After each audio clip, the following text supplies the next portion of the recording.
Vamos a dar inicio, ¿no?, a la tercera sesión del seminario de doctorado en ciencia de datos.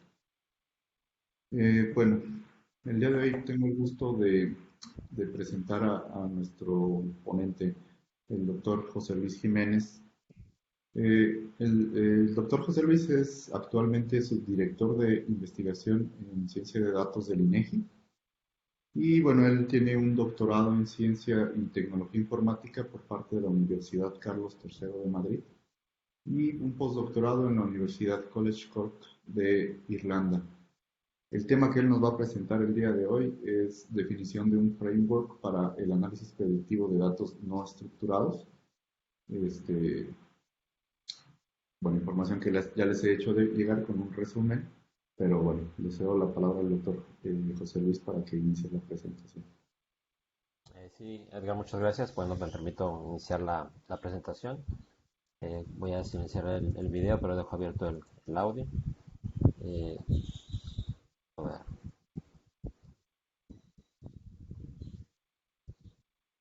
¿me pueden confirmar si se ve la diapositiva? Sí, gracias. Ok, muchas gracias. Bueno, pues buenas tardes.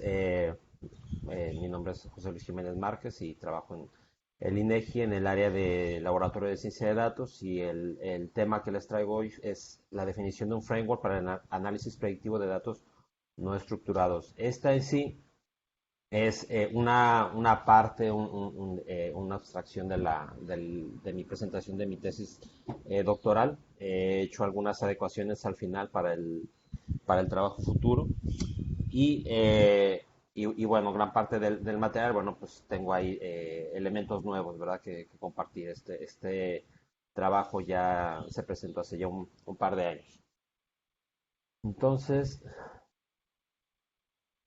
la agenda de la presentación es primero realizar una introducción del tema, qué es lo que motivó esta investigación. Después, cuál es la solución propuesta, es decir, cómo se planteó el desarrollo de la solución a través de qué y también, pues, en su momento, cuál fue el problema. Como tercera parte, cuál fue la evaluación y la validación que se llevó a cabo de este trabajo. Y por último, bueno, pues las conclusiones y el trabajo futuro a raíz del término de la misma.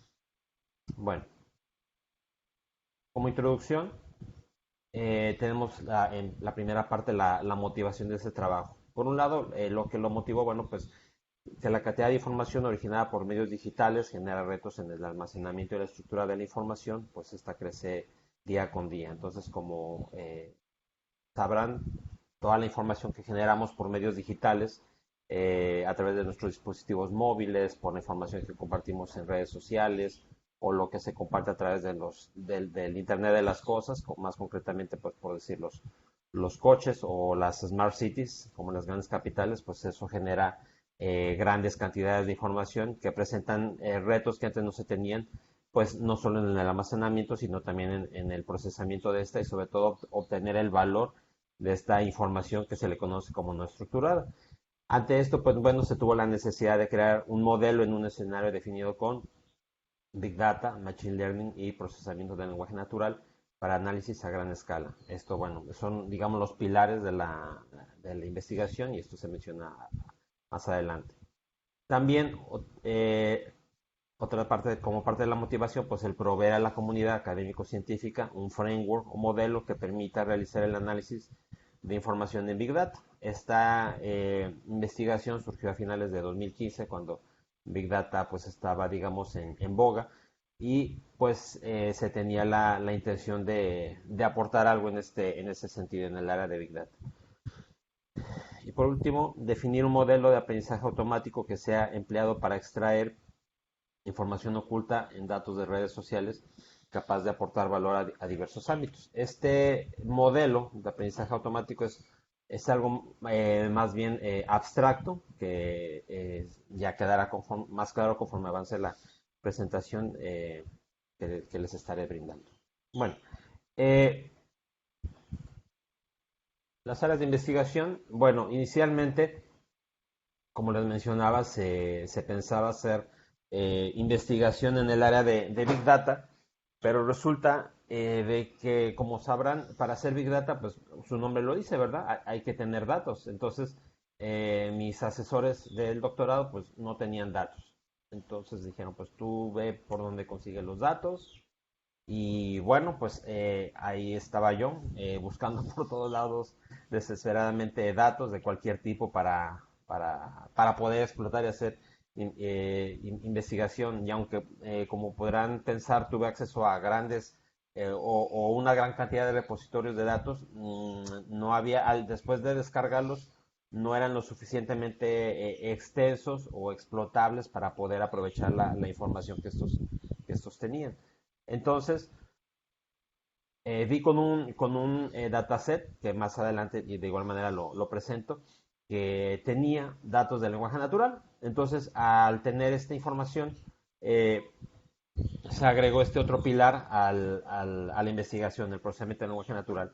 De la conjunción de estos dos elementos surgió un primer paper que se publicó en IEEE, a partir de un diagnóstico teórico de la investigación actual en ese momento de estos dos pilares.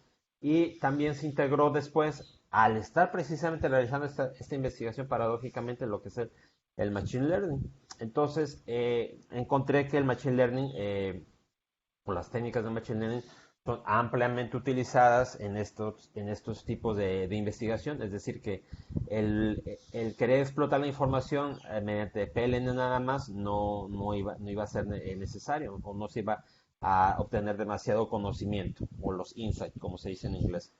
Entonces, la conjunción de estas áreas pues dio lugar a lo que es el framework. Esos son, digamos, los pilares de la investigación. Ok, entonces el objetivo general fue definir un modelo de trabajo que combine el uso de técnicas empleadas en el aprendizaje automático, el análisis predictivo de datos no estructurados y el procesamiento del lenguaje natural. Todo esto para poder establecer predicciones basadas en el análisis y la comparación de datos cualitativos contra cuantitativos. Es decir, que ¿qué es lo que contenía el dataset? Bueno, pues tenía bastante información, pero en particular yo la que utilicé, todo se redujo, les puedo adelantar, a dos campos. Un campo que tenía críticas de usuarios en inglés, escritas, bueno, en lenguaje natural, escritas en inglés, y una numerología, ¿verdad? Un puntaje que iba de 1 a 5 estrellas. Entonces, aquí es lo que refiero, los cualitativos viene siendo el lenguaje y los cuantitativos el número. Entonces, ese era el objetivo de crear el framework o el modelo. Y pues bueno, como tesis de doctorado, pues que no nos podemos, paradójicamente, aunque no nos podemos centrar en la parte tecnológica, sino en la científica, pues bueno, la comprobación iba del lado de la parte más tecnológica, ¿verdad? Más técnica. Entonces, ¿cuál fue la solución propuesta? Pasamos a la siguiente parte.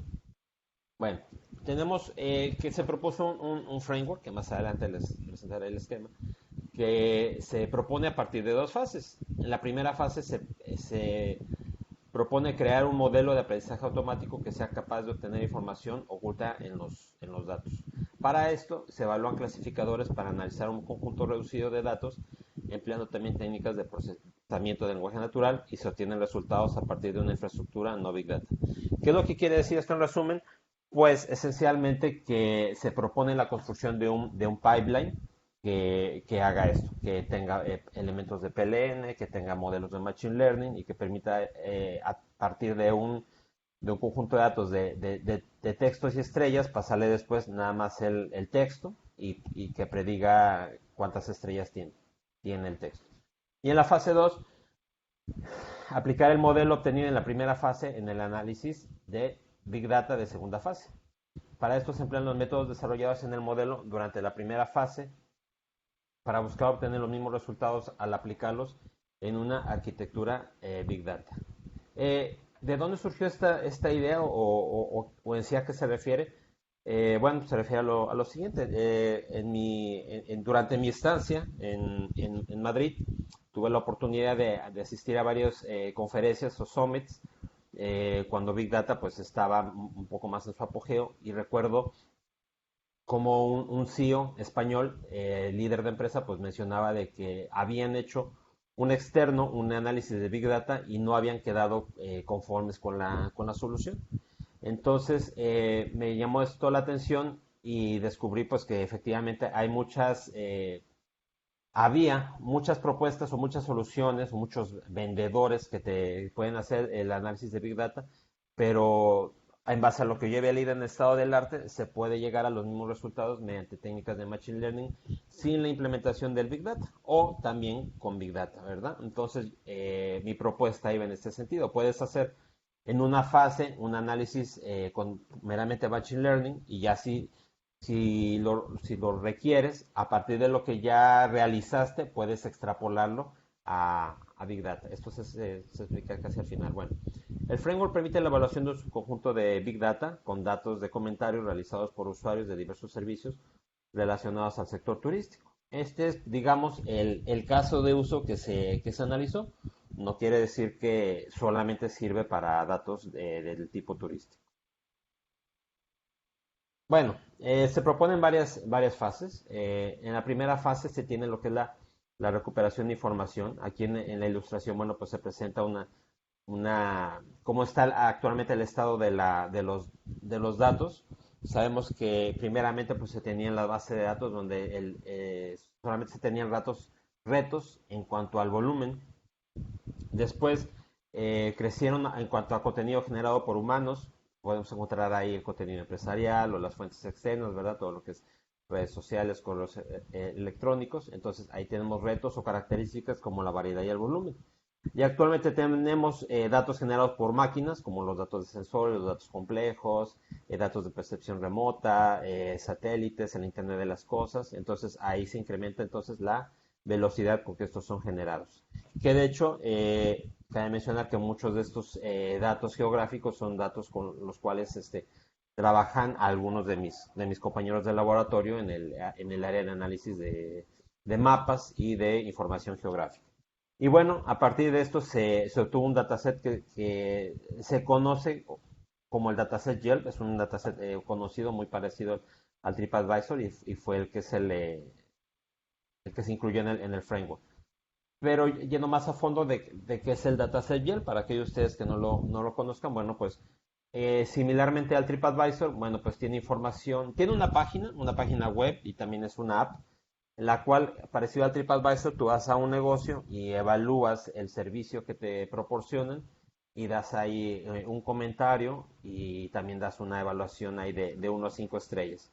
Entonces, de lo que se diferencia, a mi parecer, es de que no se limita nada más a datos turísticos o de alimentación, sino que también es multinegocio. Pero bueno, yo en lo particular quise atacar la cuestión del ramo turístico, sobre todo por contar con un ramo de referencia contra el cual compararme, ¿verdad? Contra el cual, pues sí, confrontar mis resultados contra lo que otros investigadores hacían en el área turística, que también hay bastante y sobre todo más en el área de TripAdvisor.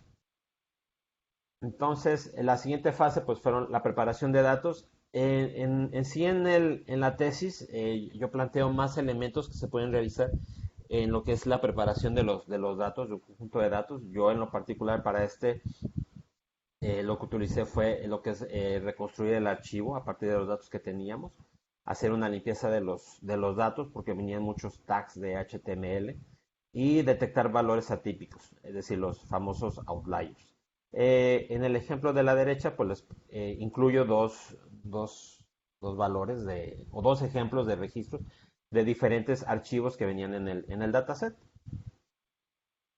En esta parte represento lo que es la estructura y el modelado de esta información, que cabe mencionar que en su momento les llamaba la atención tanto a mis asesores como a mis revisores el por qué hacía yo una abstracción como tipo modelo entidad relación si el modelo, la propuesta era Big Data. Y bueno, pues la respuesta es de que dado que el tiempo y los contenidos que se compartieron permitían hacer esta relación, bueno, pues me permití construir esta representación de los datos mediante el famoso modelo entidad-relación, que no obstante en la tesis dejó la constancia de que ya había algunos modelos que se estaban empezando a plantear para representar modelos de datos no estructurados. Actualmente desconozco cuál sea el estado del arte actual, pero en su momento ya había yo ubicado algunos trabajos en esa área. Pero bueno,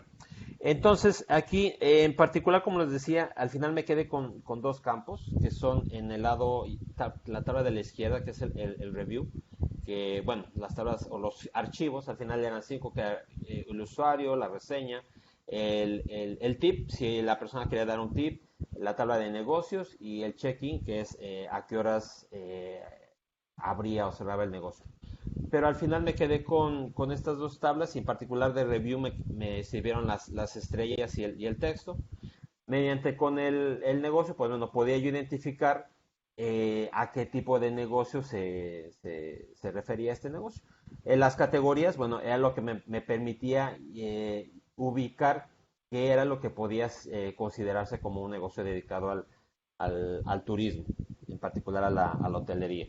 Y así hacía yo la relación. En cuanto a cuestiones de seguridad o encriptación, bueno, pues comentarles que los datos venían encriptados, tanto la identificación del negocio como la del usuario, y por lo tanto no hay problema de que se revelara la confidencialidad del negocio o del usuario.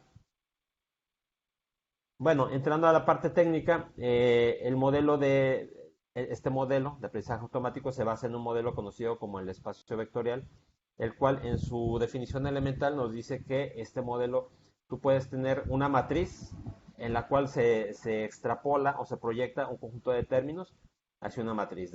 Como filas o renglones tienen los documentos, en nuestro caso serían los reviews, y los términos pues son términos de 1 hasta n. Eso tú ya lo configuras a partir de los términos que se van encontrando, según si aparecen o no. Pero como pueden ver en la tabla de abajo, no estamos hablando de una matriz binaria, sino que se hace una relación de cada término que se encuentra en la crítica. Como pueden ver, por ejemplo, para room, la primera crítica, pues nada más se tiene una vez, mientras que en la segunda crítica se tiene 3 veces, y así sucesivamente. Entonces, esto es como si viéramos con un microscopio, con una lupa, una pequeña parte de esa enorme matriz que se construyó, ¿verdad? De las críticas. Más adelante les comento cuántas se tomaron y aparte de los términos que también se consideraron, pero esto es más que nada para entender el sustento. Bueno, y después, ¿cómo se tomó la parte de las palabras? Bueno, pues empleó un vectorizador TF-IDF, que para aquellos de ustedes que sepan del tema, también consideré el que cuenta las palabras. Sin embargo, el que cuenta las palabras no me servía mucho porque contar las palabras no era relevante para mí, ya que para mí era más importante los términos que eran de mayor relevancia en el entorno o en el caso de uso.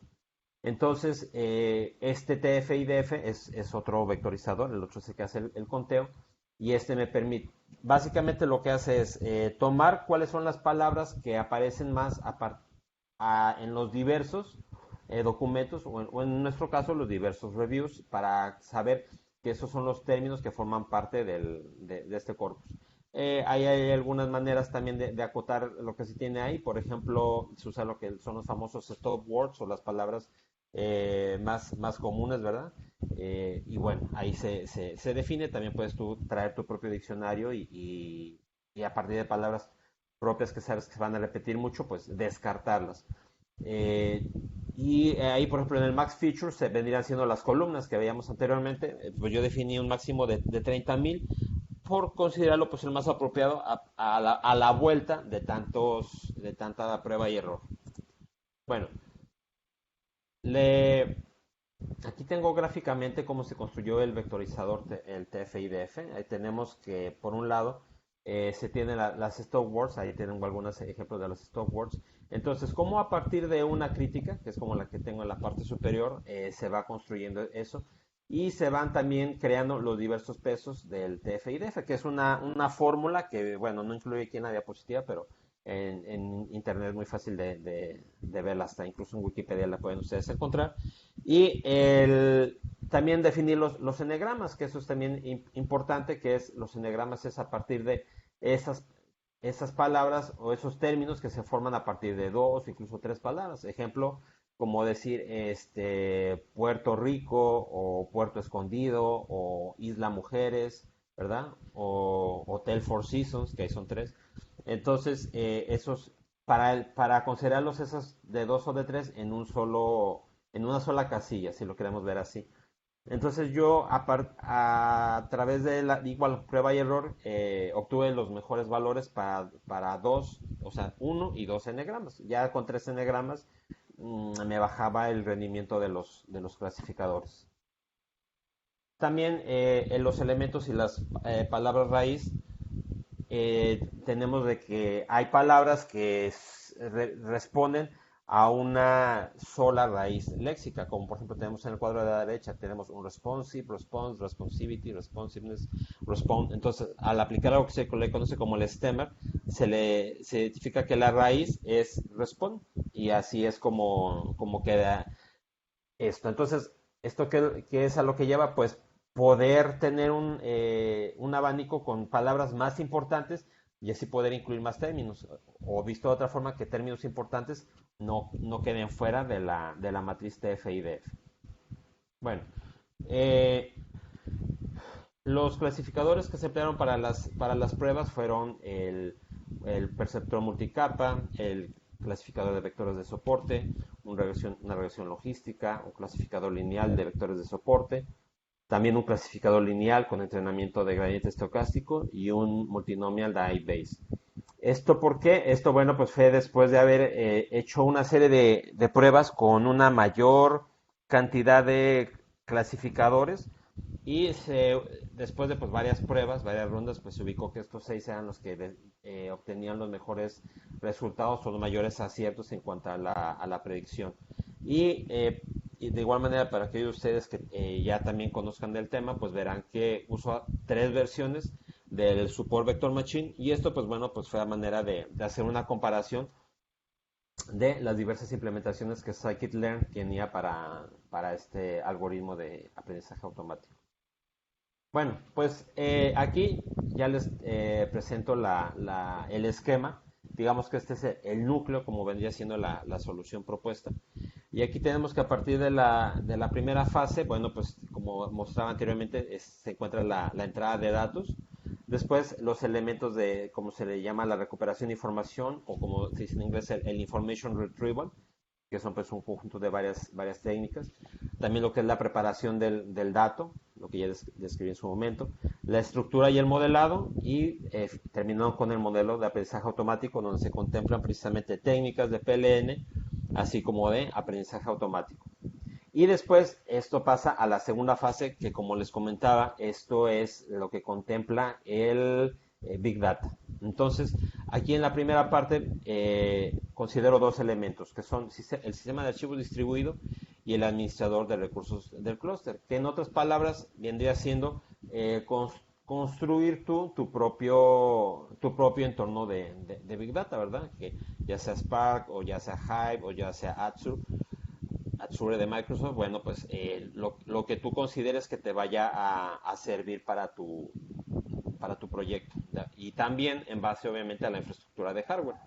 Después tenemos las técnicas de acceso a datos, que con eso me refiero a básicamente el lenguaje no SQL, es decir, utilizar el lenguaje no SQL para hacer esa selección particular de datos que tú requieras, no pensando nada más en este dataset en particular que les menciono, sino en cualquier otro tipo de datos que tú tengas. Y a partir de esto se realiza entonces el análisis de datos. Y aquí es esta flecha que se une de la primera fase con la segunda, donde es el famoso, o bueno, no famoso, pero el que yo menciono o refiero como modelo de aprendizaje automático, que se puede aprovechar en la infraestructura ya técnica de Big Data. Es decir, aprovechar las técnicas de procesamiento del lenguaje natural y de aprendizaje automático.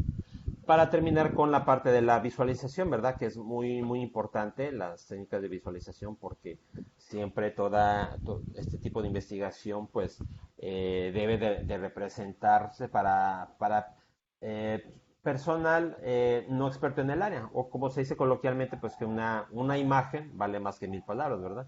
Creo que fue este fin de semana que no sé si fue el New York Times, presentaba en su portada una imagen sobre la gente que ha fallecido por el COVID, y pues era una imagen bastante ilustrativa, como con meros tonos de grises, pues se ejemplificaba esto. Y bueno, a partir de este esquema, únicamente de la primera fase, pues se hizo una publicación en una revista de alto impacto, un JCR, que actualmente es el líder en su área, que es el Journal of Information Management. Y bueno, afortunadamente, pues nos aceptaron la publicación, y actualmente, pues, si ustedes lo buscan en Google Académico, pues tiene bastantes citas, afortunadamente. Ya la segunda parte ya no se pudo hacer una publicación por los tiempos, porque pues meramente fue ya la parte final de la tesis. Bueno, vamos a pasar a la parte de la evaluación y validación. En esta parte tenemos, bueno, ¿cuál es el origen de los datos o cómo se caracterizaban? Bueno, anteriormente ya les describía yo las tablas, ya también les había presentado la información de dichas tablas, cuántos atributos o columnas tienen y cuántas instancias o registros tenía cada tabla. Entonces, ahí, bueno, ahí les presento los datos. ¿Y cuáles son las instancias que se tomaron del review? Se tomaron 13.282 por cada estrella, que son pertenecientes a la categoría de hoteles o relacionados con este. De estas fueron 66.410 críticas en total. ¿Esto a qué se refiere? Bueno, inicialmente, cuando se empezó a hacer el análisis, el trabajo de hacer la predicción con 5 estrellas, se observó que se tenía un bajo valor en cuanto a las predicciones, usando los primeros clasificadores. Para esto se hizo una revisión, una nueva revisión de cuántos valores se tenían por cada una de las estrellas. Entonces se vio que la clase que era o que estaba menor representada era aquella con 2 estrellas.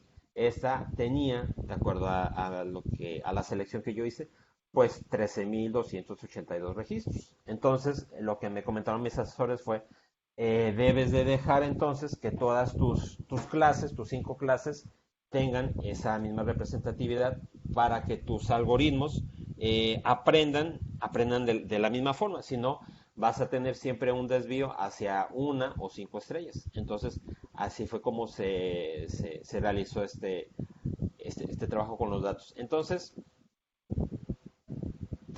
¿cuál fue el propósito del estudio?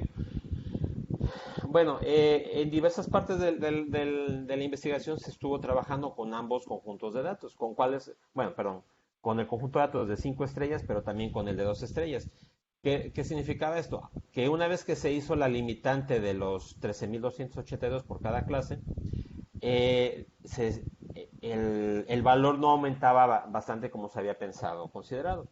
Entonces, se leyó el estado del arte, o me comentaron, bueno, ven el estado del arte que hay al respecto, y pude constatar que muchos investigadores trabajan con clasificación binaria, que es meramente positivo o negativo. Hay algunos investigadores que también trabajan con el apartado neutral, pero nosotros nos quisimos decantar por hacerlo positivo y negativo. Y para esto, pues tomamos el enfoque de tomar 1 y 2 estrellas como negativas y 3, 4 y 5 como positivas. Entonces, esto es lo que bueno, como menciono, la clasificación binaria. Tengo en la parte de la izquierda de la diapositiva un ejemplo de una revisión, una crítica negativa y otra crítica totalmente positiva, sobre todo para que ustedes ubiquen cuáles son algunos de los términos o palabras que utilizan los usuarios en ambos escenarios.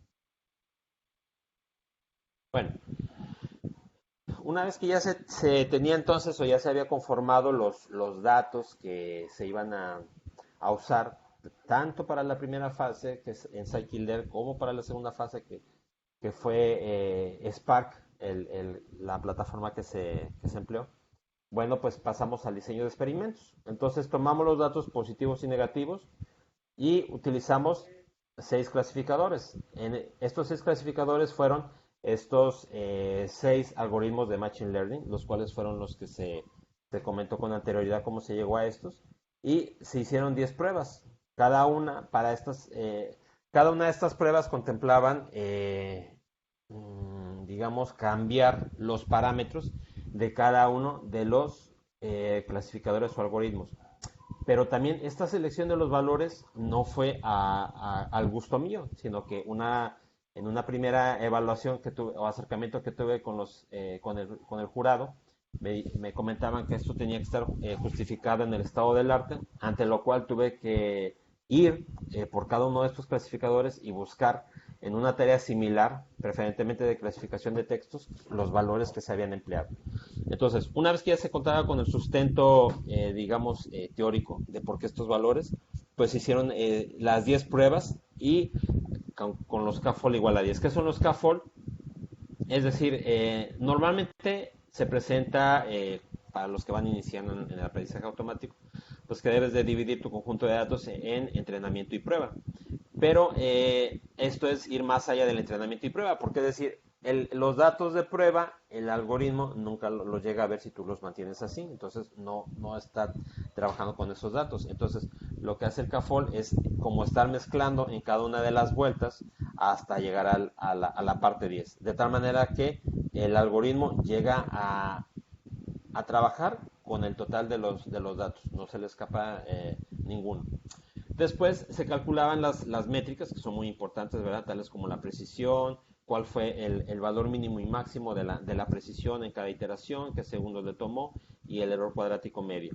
A partir de aquí se tomó el mejor conjunto de resultados por cada clasificador y se repitieron las pruebas con 3 false y 5 false para reforzar que esos valores o que la calidad de la prueba. Y al final pues se compararon los mejores resultados, esto es con todos los algoritmos. Y bueno, aquí se presentan los resultados de la fase 1, en la cual el perceptrón, el Machine Learning Perceptron fue el que tuvo la mejor predicción promedio, con un más de 87%. Sin embargo, el Multinomial Naive Bayes fue el que lo realizó más rápido, en apenas poco más de un segundo. Esto pues yo había leído en su momento que el Naive Bayes pues es un algoritmo que ha sido creado pensando en tareas de clasificación de textos. Y bueno, por ahí tenemos, en estas diapositivas pues presenta algunas de las hipótesis que había planteado. En cuanto a los diseños de experimentos de la segunda fase, nuevamente se toman positivos y negativos, pero en esta fase, digamos, o en su momento nada más se trabajó con 4 clasificadores porque no se tenían 2 implementaciones del Support Vector Machine que había en Scikit-Learn. Entonces, pues se mantuvo nada más con el que se tenía a la mano. Y digamos que para reemplazar ese faltante, pues se aumentó las pruebas a 15 pruebas por clasificador. Y aquí nada más se contaba con 3 métricas, que era el accuracy, el tiempo en segundos y el error cuadrático medio. Era de acuerdo a la revisión que se hizo de Spark. Bueno, igualmente se le seleccionó el mejor conjunto de resultados por cada uno de los clasificadores y se repitieron las pruebas con 3 y 5 false y al final se compararon los resultados como se menciona a continuación. Bueno, aquí como pueden ver en este apartado fue el Linear Support Vector Machine el que obtuvo el mejor resultado con más del casi un 92%, pero como pueden ver el Naive Bayes fue el que lo hizo nuevamente en menor tiempo, en un minuto podría decirse. Entonces, aquí tenemos una comparación de ambas fases en las cuales presento cuál fue la predicción promedio tanto en una fase como en la otra fase, ¿verdad? Lo que ya se mencionaba, que el perceptrón fue el mejor para la primera y el Support Vector Machine el mejor para la segunda. Y el tiempo en segundos, pues bueno, en ambas fases coincidió que el Naive Bayes es el que lo hacía más rápido. Y para mencionar una de mis hipótesis que mencionaba yo o que tuve que describir como parte del trabajo de tesis, pues es esto, que los modelos de aprendizaje automático definidos para trabajar en un entorno con un volumen reducido de información se pueden extrapolar a un entorno Big Data para realizar el mismo tipo de análisis. Es decir, que con esto se comprobaba que se pueden llevar las técnicas en este caso, digamos, de Python o de Scikit-Learn a Spark.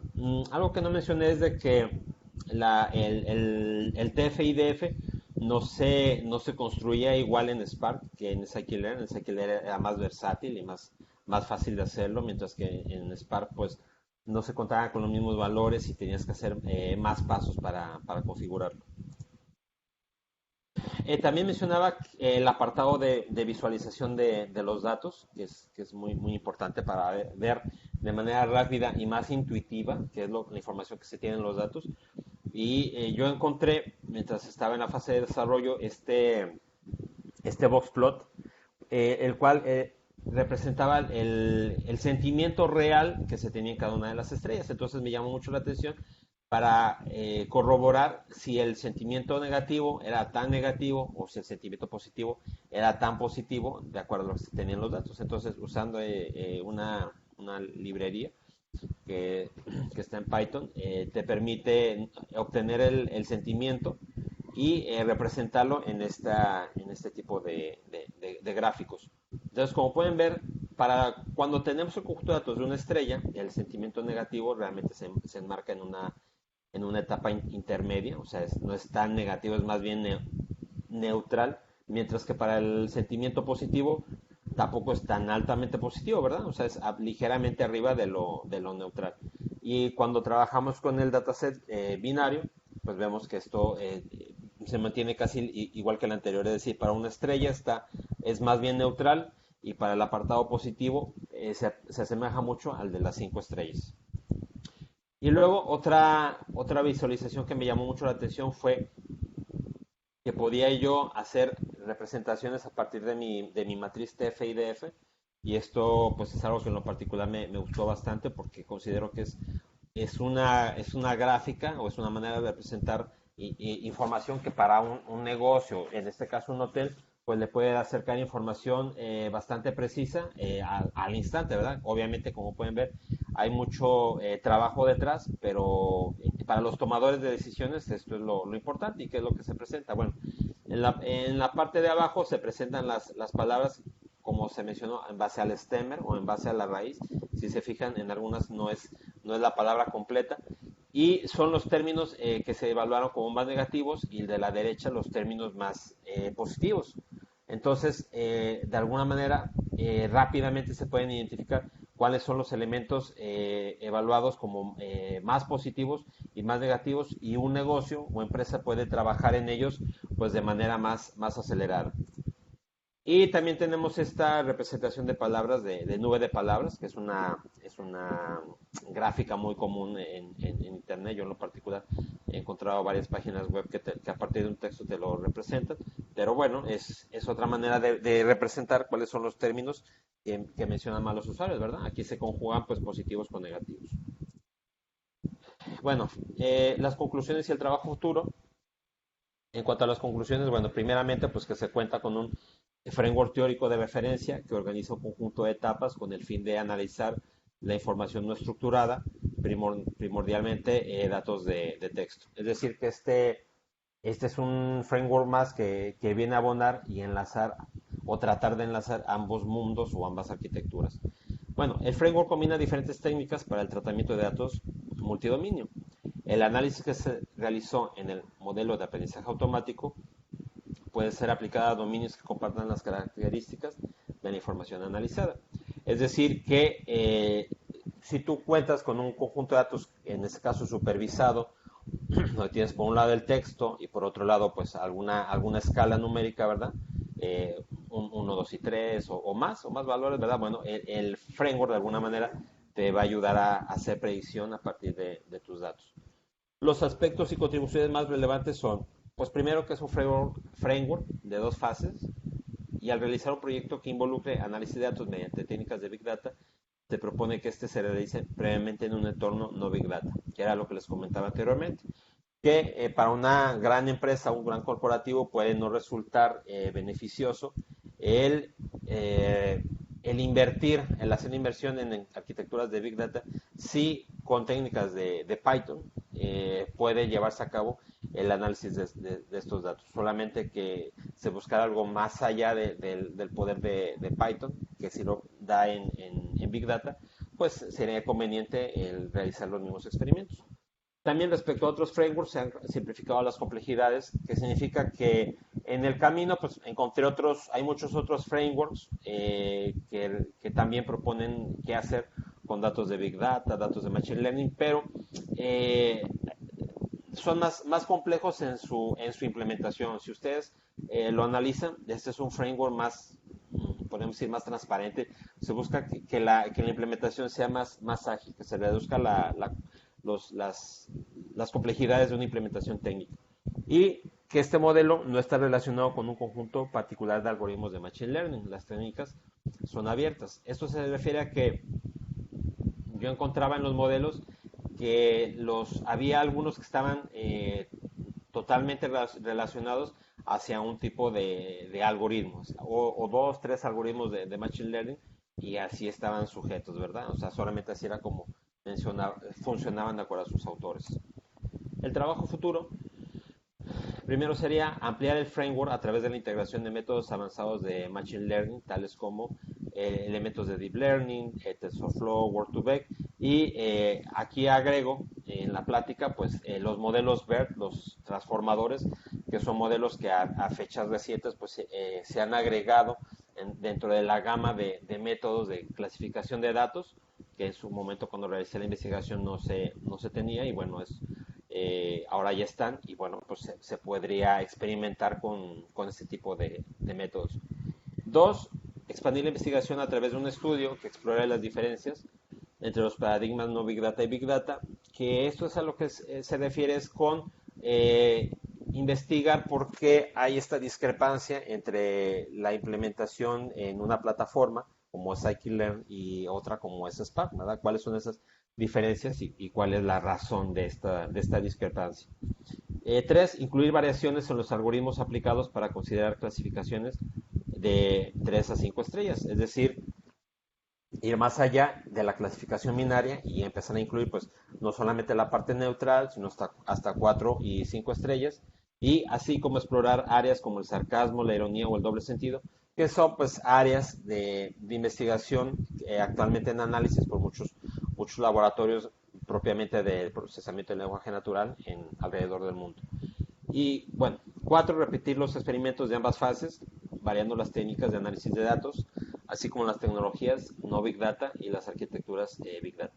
Es decir, que repetir estos mismos experimentos, variando tanto el Scikit-Learn. Bueno, no hay mucha opción desde mi perspectiva, si acaso R y algún otro framework que a lo mejor ustedes conozcan mejor que yo puede existir. Y en el apartado de Spark, bueno, ahí sí, bueno, conozco pues los elementos como Azure, como Spark y bueno, algunos de la nube.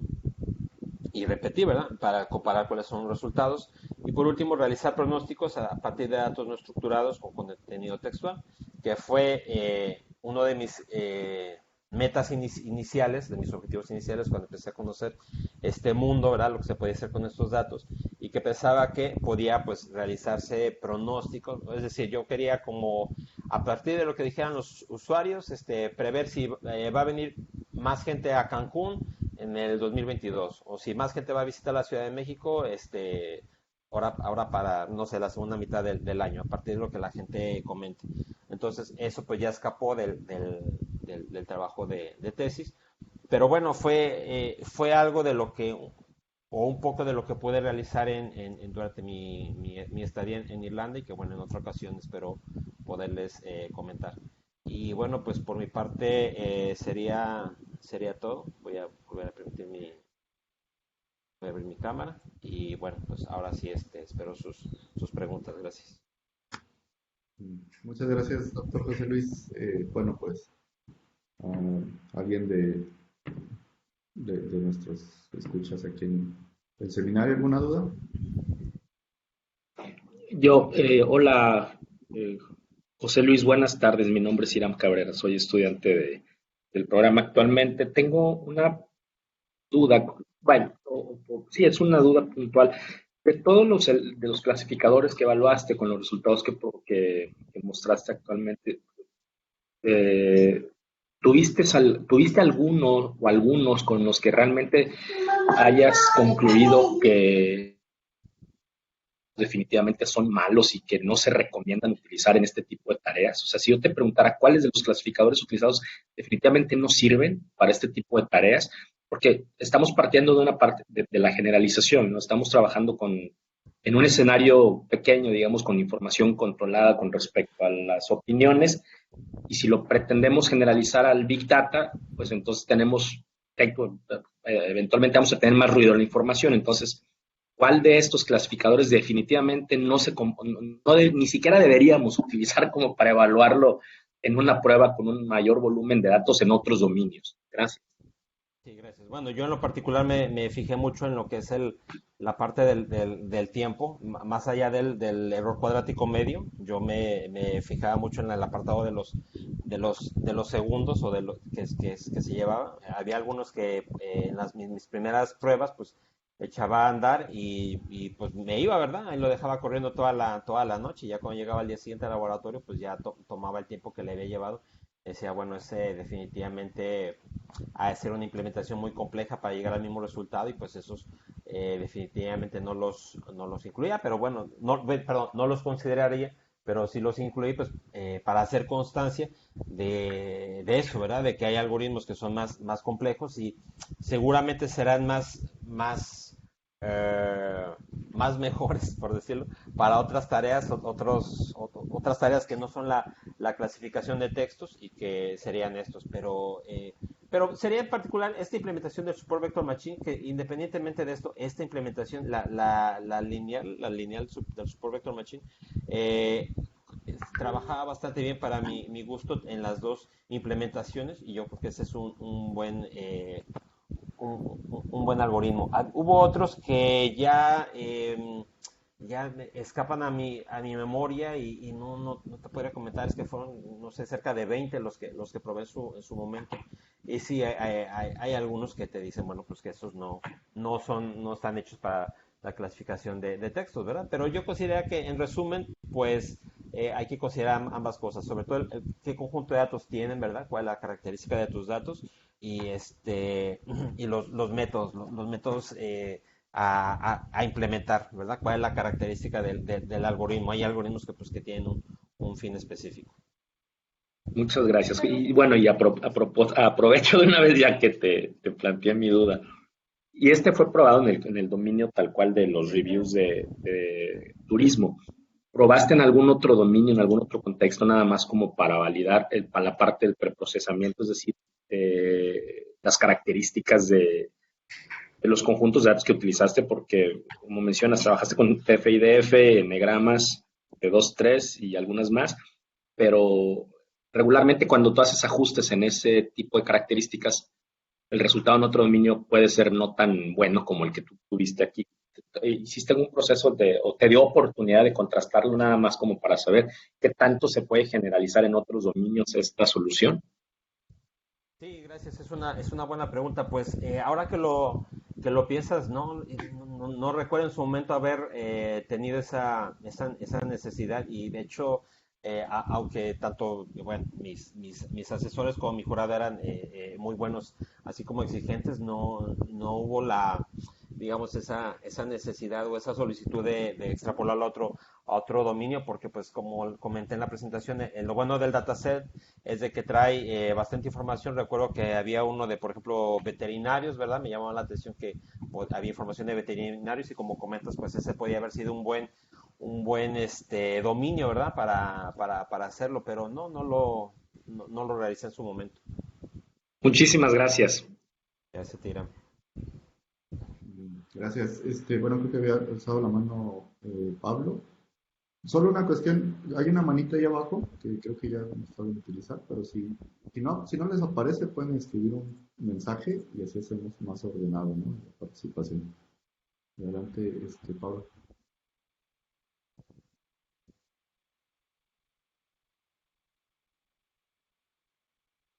No, no se escucha, Pablo.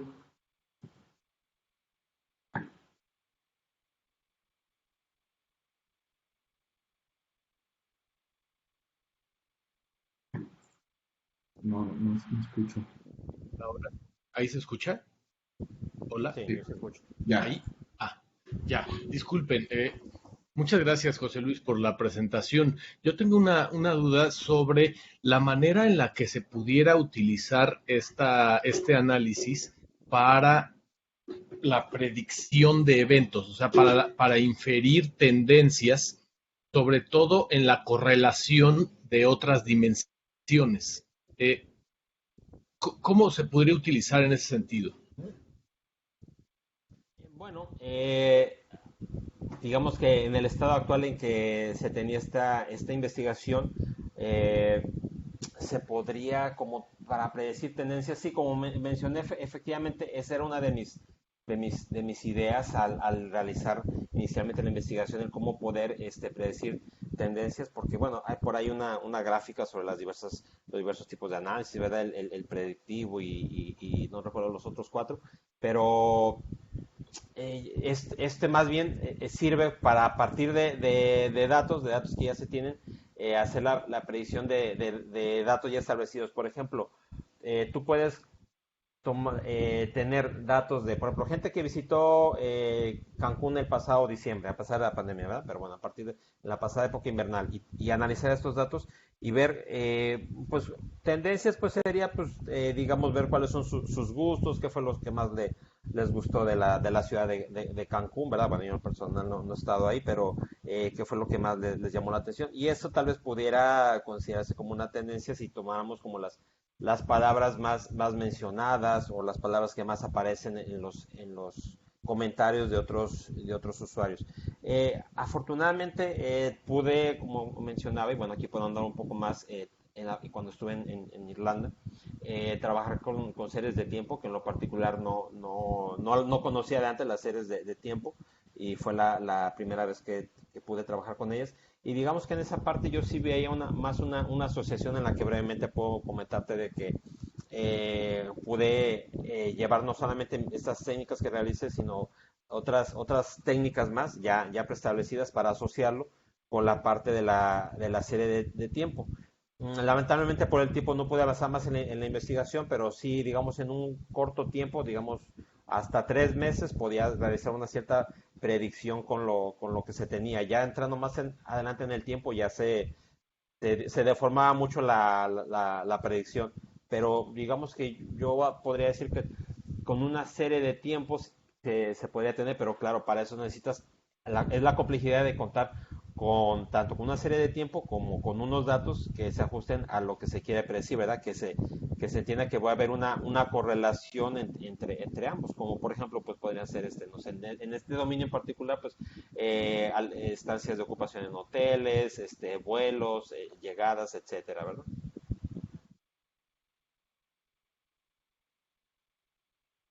Bien, muchas gracias. Gracias a ti.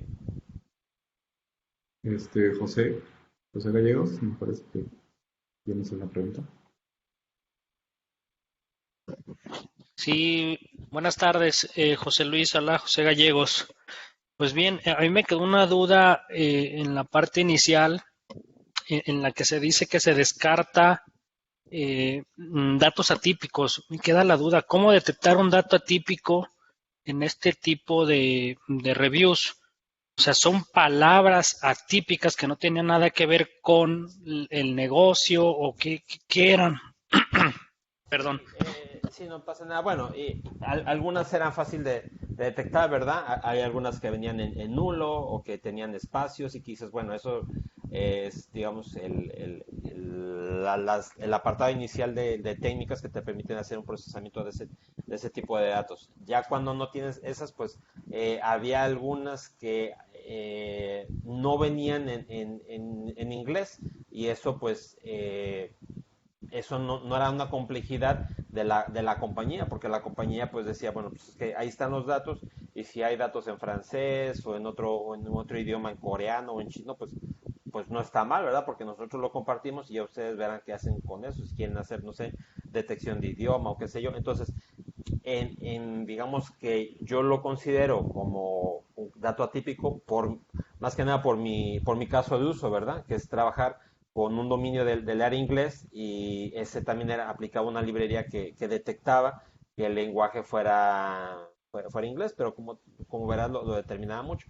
Otro tipo de casos pues venían, bueno, pues simbologías, datos extraños, o una mayor cantidad de datos, no sé, caracteres ASCII, por decir algo, que no correspondían meramente a una review como tal, ¿verdad? Entonces, otro podría ser, por ejemplo, recuerdo que también descarté algunas muy, muy, muy cortas, como frases como de hasta 5 palabras, pues bueno, realmente es algo que quedó más a mi consideración, el considerarlo, porque bueno, como tú en 3 o 5 palabras puedes establecer una crítica, pues es complejo, ¿verdad? Tenías que, no sé, entonces es eso, pero sí tienes razón, los valores atípicos son más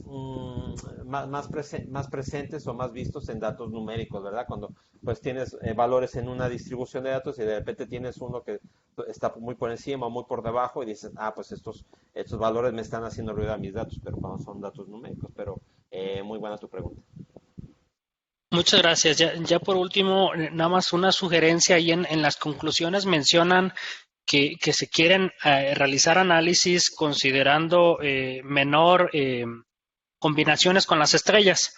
Yo una combinación que me suena natural porque pues se ve constantemente en encuestas en tipo de escalas Likert y es de quedarse con los dos, en este caso sería con las dos primeras estrellas como un valor 0 y con las dos últimas con un valor 1, es decir, descartando las 3 estrellas, porque pues por obvias razones en muchas situaciones la respuesta intermedia no te dice mucho. Entonces, bueno, sería una sugerencia nada más. Ya sería todo. Muchas gracias.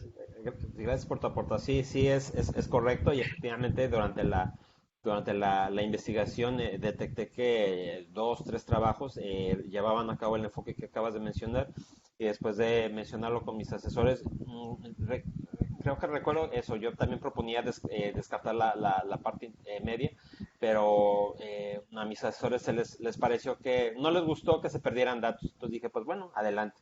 Entonces esa fue la razón. Muchas gracias. Nada, ¿sí? Gracias. Bueno, aquí tengo un mensaje de Juan Calderón.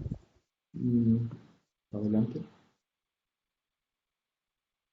Sí, dice, he visto que en algunos artículos trabajan con los clasificadores en stack, es decir, la salida del primero es la entrada del segundo y sucesivamente. A lo mejor sería bueno probar entradas futuras. Realmente no sé, Juan, si quisieras encender tu micrófono y dar un poco más de contexto, no sé a qué se refiere la salida del primero y la entrada del segundo, a lo mejor sí sé, no Sí, sé. ¿qué tal? Buenas tardes, Juan Calderón. Sí me oyen, señor. Sí, sí. Estoy iniciando el doctorado y en lo que estaba empezando con el estado del arte, he visto que hay varios trabajos que sugieren o hablan de un stack donde que usan varios clasificadores, donde el primero tiene la entrada y la salida de ese, lo pasan al segundo y así sucesivamente. Entonces, quisiera saber de eso porque seguramente en mi trabajo lo aplique. Y también vi en tus gráficas que no haces eso, ¿no? Que cada clasificador te da un resultado. Entonces, ahí la pregunta realmente es como para que yo aprenda, ¿no? Porque a veces usan ese modelo, esa forma de hacerlo en Stack y a veces es independiente cada clasificador. Sí, esa es mi cuestión. Sí, Juan, en lo particular no conocía este enfoque del stack, ahora que lo explicas, igual y podría después revisar ese enfoque, ¿verdad? Si qué tanto mejora. Y en base a lo que presento, sí, efectivamente lo que sucede es de que es, digamos, como una manera de, bueno, me, no sé si decir tradicional, ¿verdad? Pero común, vamos a decir una manera común de presentar los resultados en muchos papers de presentación de resultados es lo que se tiene, ¿verdad? Se tiene una fase de procesamiento del dato, una fase clasificatoria y una fase de evaluación de resultados donde de cada clasificador pues se presenta un valor de lo que realizó la tarea en base a una cierta técnica. Entonces, esa manera de encadenarlo, pues bueno, a lo mejor podría considerarse más adelante. No sé, eso es lo que te puedo comentar. Sí, eso era la cuestión. Gracias. Gracias. De acuerdo. Diego, ¿tienes ahí algún mensaje? No sé si quieres preguntar algo.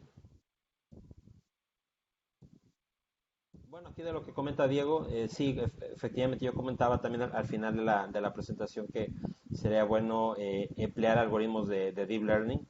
Realmente, para aquellos de ustedes de doctorado, no sé si hay algunos de primer año, como sabrán, pues siempre tienes que acotar tu tema de tesis a un área bien particular que sea novedosa en el estado del arte mundial, porque esa va a ser tu gran aportación en ese pequeño espacio en la ciencia y realmente el tiempo pues no te da para explorar más allá, ¿no? Aquí pues bueno, como les comenté al principio, la contribución era meramente teórica o científica y aunque lo de Deep Learning es algo totalmente válido, como que considero que entra un poco más a la parte ya técnica o tecnológica que adelante, ¿verdad? Sería bastante, y como menciono, pues es una evolución, ¿verdad? Otro tipo de salida. Y lo del algoritmo el LSTM sí en particular sí también es bastante útil en técnicas en técnicas de predicción y clasificación de datos. Y sí, todos estos podrían también compararse, ¿verdad? Es decir, a lo mejor otro tipo de trabajo podría ser no tomar en cuenta estos clasificadores de Machine Learning y trabajar con RNN, con CNN, con LSTM, ¿verdad? Y comparar con estos tres clasificadores y otros más que existen, incluso con los BERT, ver cuál es el que hace mejor la predicción, ¿verdad? Es lo bueno del estado del arte que pues está en evolución y siempre pues se pueden agregar nuevas técnicas. Ok. Bien, bueno, para finalizar, te hago solo un par de preguntas, una que me han hecho llegar, pues creo que va relacionada con lo que ya has comentado, ¿no? Saber si hay algún tipo de preprocesamiento común entre los algoritmos para no realizar todas las pruebas, ¿no? Desde un inicio. Algo que pueda simplificar, digamos, el, el tiempo de ejecución. Sí, bueno, lo que sucede es de que pues la parte del preprocesamiento debe ser algo pues que de alguna manera se homogeneiza. Bueno, aquí varias consideraciones, ¿verdad? Primero se tiene que homogeneizar para que la entrada de todos los clasificadores sea la misma y todos los clasificadores pues vean la misma entrada de datos, ¿verdad? Se dice mucho y es algo real que yo he vivido en dos o hasta tres, bueno, en todos los proyectos que estaba afortunadamente de ciencia de datos, que desafortunadamente la tarea de procesamiento de datos es la que te consume la mayor parte del tiempo, entonces lamentablemente pues es algo a lo que nos enfrentamos como científicos de datos, estamos más trabajando en el área de preprocesamiento que en el área de ya meramente aplicar los algoritmos, pero bueno, forma parte de eso, algo que pues platicando con otros colegas o en los foros de LinkedIn pues se menciona, entonces es un problema muy común, pero por otro lado la parte de cómo automatizar la tarea del procesamiento, pues como te comento, depende mucho del dato. E incluso, supongamos que yo siguiera trabajando con estos mismos datos para una nueva iteración o un nuevo problema, podría tener que reajustar mis tareas de preprocesamiento porque si me llegan nuevos datos que son diferentes y traen otro tipo de basura que no considere, pues tendría que aumentar, ¿verdad? Volver a estos datos que me están causando un nuevo ruido. Bueno, bueno, sí creo que sería todo por ahora. No sé si alguien tiene una duda adicional. Si no, pues aquí lo dejamos. Muy bien. Muy bien, bueno. Bueno, pues no me queda más que agradecerte mucho, José Luis, por habernos dado esta plática interesante, ¿no? Que tuvo muchas dudas, ¿no? Al respecto, pero se vio el interés, ¿no? Que hubo. A todos ustedes, pues agradecer justo el tiempo, ¿no? Que han dedicado a la presentación, ¿no? y pues qué bueno que les haya interesado. Muchas gracias y pues nos vemos en la próxima sesión. Muchas gracias a todos. Hasta luego. Un gusto. Suerte.